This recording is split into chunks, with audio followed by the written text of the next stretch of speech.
Voice Pakistan से मैं हूं सुमैया खुर्शीद। सबसे पहले हेडलाइन। वज़ीर आज़म शहबाज शरीफ की ज़ेर सदारत वफाकी काबीना का इजलास आज होगा।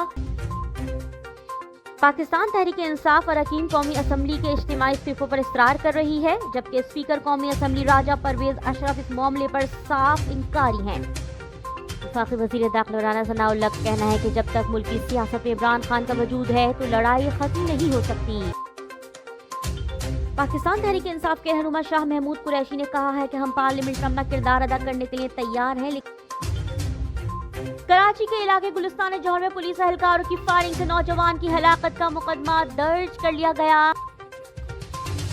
रेहाम खान इमरान खान से तलाक के बाद शादी का इरादा कर चुकी थी, जिसके इजहार से मुतालिक उनका एक इंटरव्यू क्लिप उनकी तीसरी शादी के बाद तेजी से ज़ेरे गर्दिश है।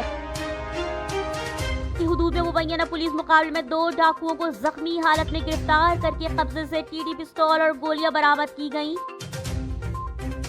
केपी और सिंध के मुतादिद इलाकों में धुंध के बायस ट्रेनें कई घंटे ताखीर का शिकार। रूरल हेल्थ सेंटर में एफसी बलूचिस्तान 72 विंग सुई राइफल्स की ताबून से सैलाबी मुतासरीन के लिए फ्री मेडिकल कैंप का इनेकाद किया गया। कनकोट से 3 रोज कबल अगवा होने वाला ट्रक ड्राइवर बाजियाब न हो सका। गंदाखा के महकमा पब्लिक हेल्थ इंजीनियरिंग की अदम तवज्जो के बायस वाटर सप्लाई स्कीम ज़बूहाली का शिकार। ग्वादर में हक 2 तहरीक के धरने के मुश्तइल हुजूम की फायरिंग से पुलिस कांस्टेबल यासिर शहीद हो गया। हेडलाइंस आपने जानी, बढ़ते हैं तफसीलात की तरफ।